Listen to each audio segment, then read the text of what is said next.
প্রবীণদের প্রতি চরম ভক্তি শ্রদ্ধা ভালোবাসার নিমিত্তে প্রবীণদের চিত্ত বিনোদন দেওয়ার লক্ষ্যে নীলফামারীর ডোমার উপজেলার গোমনাতি ইউনিয়নে সম্মিলিত প্রয়াস নামে একটি সংগঠনের উদ্যোগে প্রতি বছরের ন্যায় এবারও প্রবীণদের প্রীতি ফুটবল টুর্নামেন্ট অনুষ্ঠিত হয়েছে।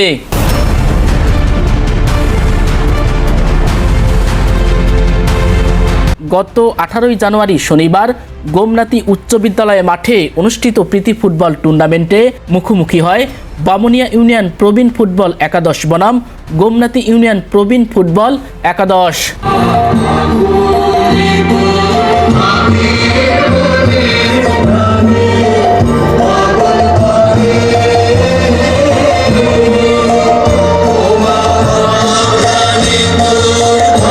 যথারীতি জাতীয় সঙ্গীত সহ সকল আনুষ্ঠানিকতা শেষে বল পায়ে লড়াই শুরু করে দেয় দু দলের প্রবীণ সাহসী যোদ্ধারা।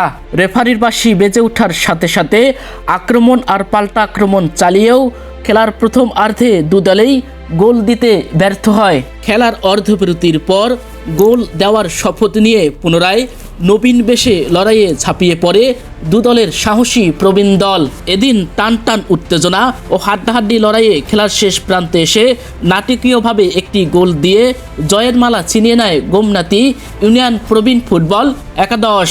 সম্মিলিত প্রয়াসের উদ্যোগে আয়োজিত প্রবীণদের প্রীতি ফুটবল ম্যাচটি উপভোগ করতে ছুটে আসে দূর দূরান্তের গ্রামের হাজার হাজার ফুটবল প্রেমিক। আজকে সম্মিলিত প্রয়াসের উদ্যোগে আমাদের গোমনাতি ইউনিয়নে এই খেলাটি আয়োজিত হলো। এই খেলার আয়োজক আমাদের শ্রদ্ধেয় স্যার গৌরঙ্গ স্যার।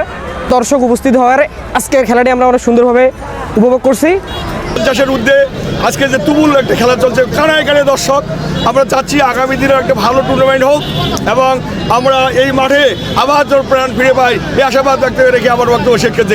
এদিন প্রীতি ফুটবল ম্যাচের উদ্বোধন করেন ডোমার থানা অফিসার ইনচার্জ জনাব মোহাম্মদ আরিফুল ইসলাম।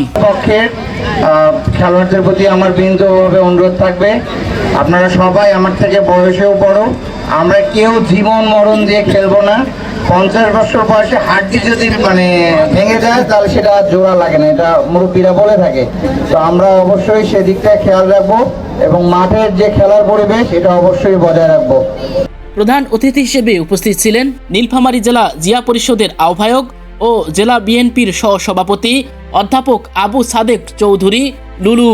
সম্মিলিত প্রয়াস উদ্যোগে একটি অত্যন্ত আনন্দমুখর ফুটবল প্রতিযোগিতা, পঞ্চাশুদ্ধ বামনিয়া এবং গোমনাথির মধ্যে প্রতিযোগিতা। এই প্রতিযোগিতায় অত্যন্ত সুন্দরভাবে ইনশাল্লাহ সম্পূর্ণ হবে আমি আশা করছি। যারা খেলবেন তারা বন্ধুসুলভভাবে খেলবেন এবং নিজস্ব শরীর স্বাস্থ্য চিন্তা করেও আপনারা দৌড়াবেন এবং আগামীতে আপনারা সবার সুস্বাস্থ্য কামনা করছি। সম্মিলিত প্রয়াসের উদ্যোগে আয়োজিত প্রবীণদের প্রীতি ফুটবল টুর্নামেন্টের ধারা প্রতি বছর অব্যাহত থাকুক এমন প্রত্যাশাই আমাদের। Anwar Hossain, village TV 96।